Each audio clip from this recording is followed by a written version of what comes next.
اللہ کے سوا کسی سے مدد نہ مانگ کہ اس کے سوا کوئی مددگار نہیں، اس کے سوا کوئی مشکل کشا نہیں، اس کے سوا کوئی حاجت روا نہیں، اس کے سوا کوئی بیڑے پار کرنے والا نہیں، اس کے سوا کوئی بیماریاں دور کرنے والا نہیں، اس کے سوا کوئی مرادیں پوری کرنے والا نہیں۔ جب مانگنا ہو تو اسی سے مانگ، جب رونا ہو تو اسی کے در پہ آنسو بہا، جب دامن پھیلانا ہو تو اسی کے در پہ دامن پھیلا۔ وعدہ پورا کرنا، ایاک نعبد و ایاک نستعین، ہم تیری ہی عبادت کرتے ہیں اور جزاک اللہ، ہم تجھ سے ہی مدد مانگتے ہیں اور مانگتے رہیں گے۔ سیدہ عائشہ صدیقہ رضی اللہ تعالی عنہا نے بھی اللہ کے حضور اشک بہائے، اسی کو دل کی بات سنائی۔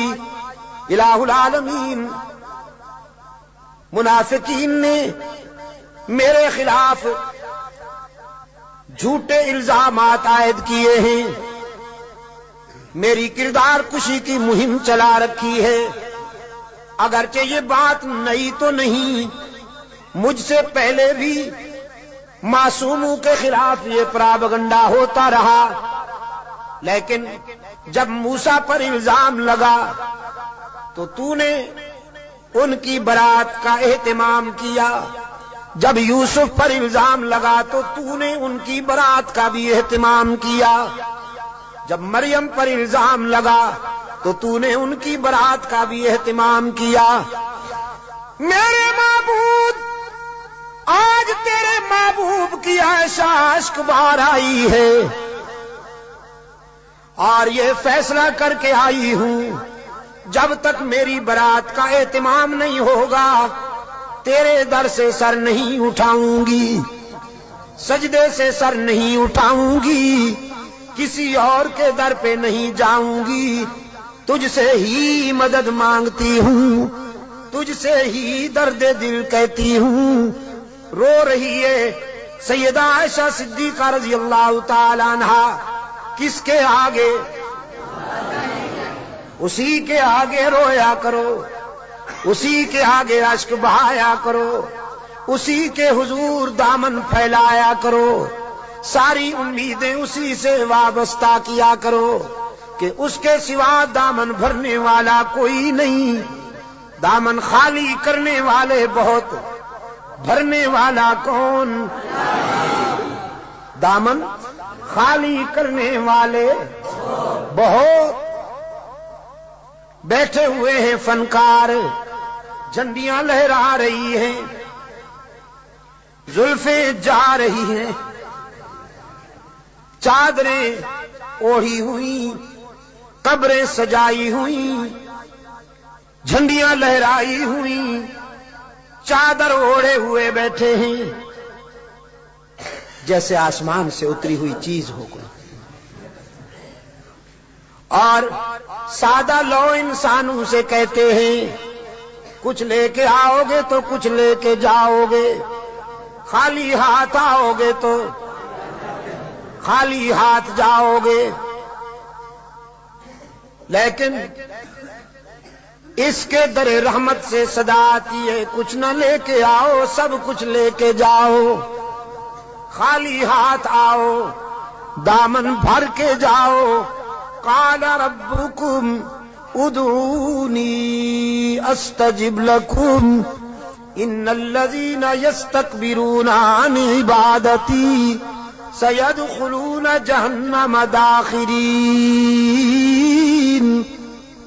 دنیا والوں سے مانگا جائے تو ناراض ہوتے ہیں، نہ مانگا جائے تو خوش ہوتے ہیں، لیکن یہ داتا وہ ہے کہ یہ مانگنے والوں سے خوش ہوتا ہے، نہ مانگنے والوں سے ناراض ہوتا ہے۔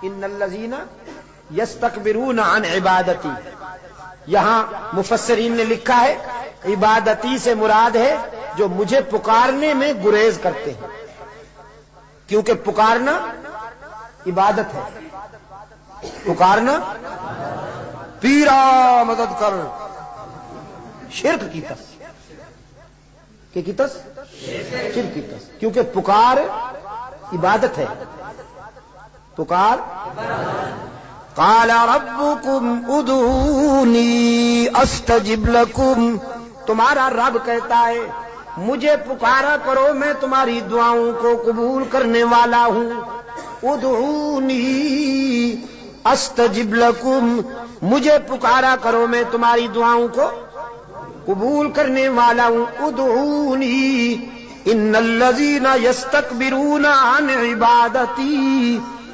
یقیناً وہ لوگ جو مجھے پکارنے میں گریز کرتے ہیں، مجھ سے مانگنے میں گریز کرتے ہیں، سیدخلون جہنم داخرین، ذلیل ہو کر منہ کے بل گھسیٹ کر جہنم میں ڈالا جائے گا انہیں۔ تو کسے پکارا جائے مشکلات میں؟ قادر کو یا عبد القادر کو؟ ذرا حرارت فضا میں تحلیل کر دو، ہاں ذرا حرارتیں، یہ گرمی فضاؤں میں تحلیل کر دو، اور پھر اللہ سے دعا کرو کہ یہ فضائیں پھیل جائیں اور بھی کے بیماروں کو اللہ شفائے کاملہ عطا فرمائے۔ مشکلات میں کام آنے والا کون؟ روشن ضمیر نے کہا نہ مجھو از غیر حق یاری کہ لا فتح اللہ یقین دانم دری عالم کہ لا مسجود اللہ ولا معبود فی الکونین لا موجود اللہ، کوئی مانے یا نہ مانے لیکن میرا تو ایمان ہے کہ اس کے سوا پوری کائنات میں کوئی مسجود نہیں، اس کے سوا پوری کائنات میں کوئی مسجود، نبی مسجود، رسول مسجود، تو پھر کاما والی سرکار کیسے مسجود ہو گئی؟ سبحان اللہ۔ قرآن کریم میں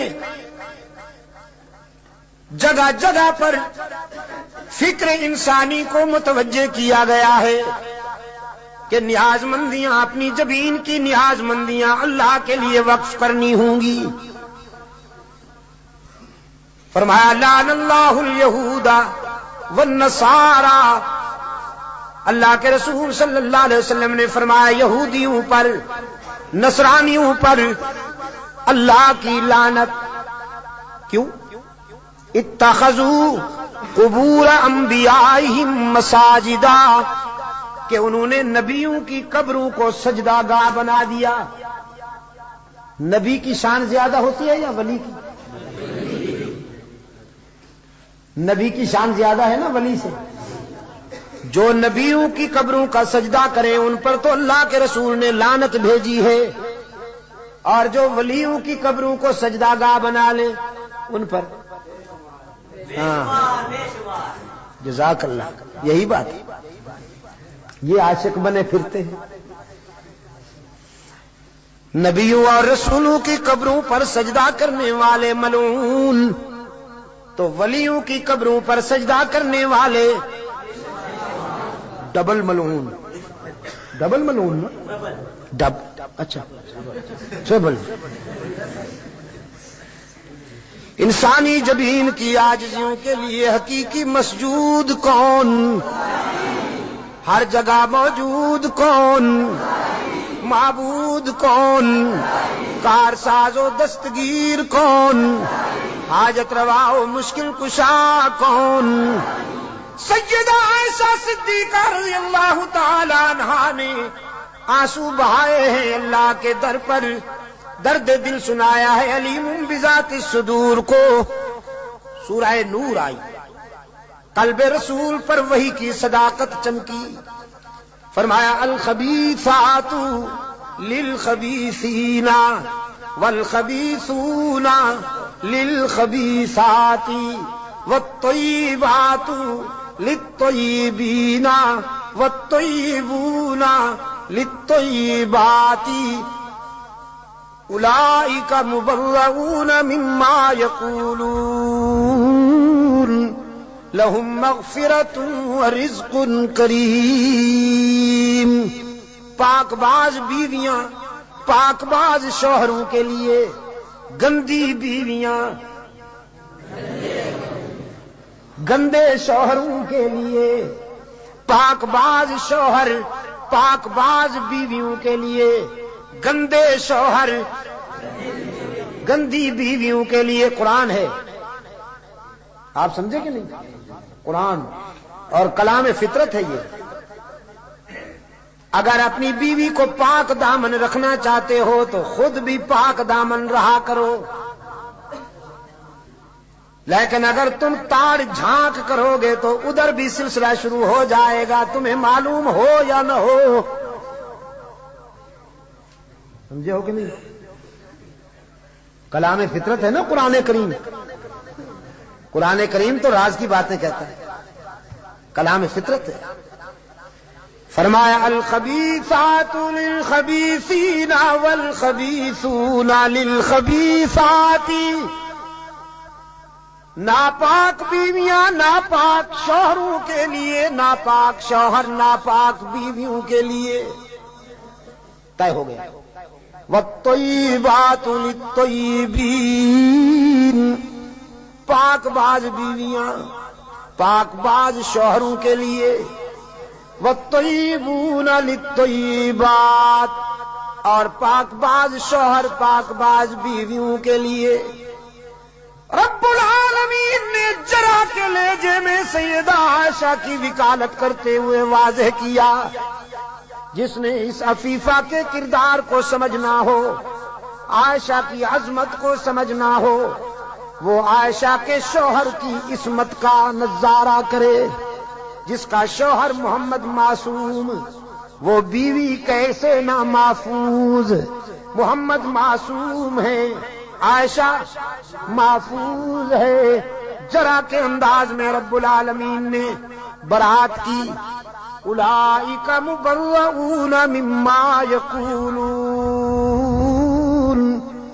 میں اعلان کرتا ہوں کہ پیغمبر کی آبرو بے داغ ہے، نبی کی آبرو کا دامن پاک ہے۔ آپ میرے لیے اور میں آپ کے لیے اللہ کے حضور التجا کر دیں کہ اللہ دنیا اور آخرت کی کامیابیوں سے ہم کنار فرمائے۔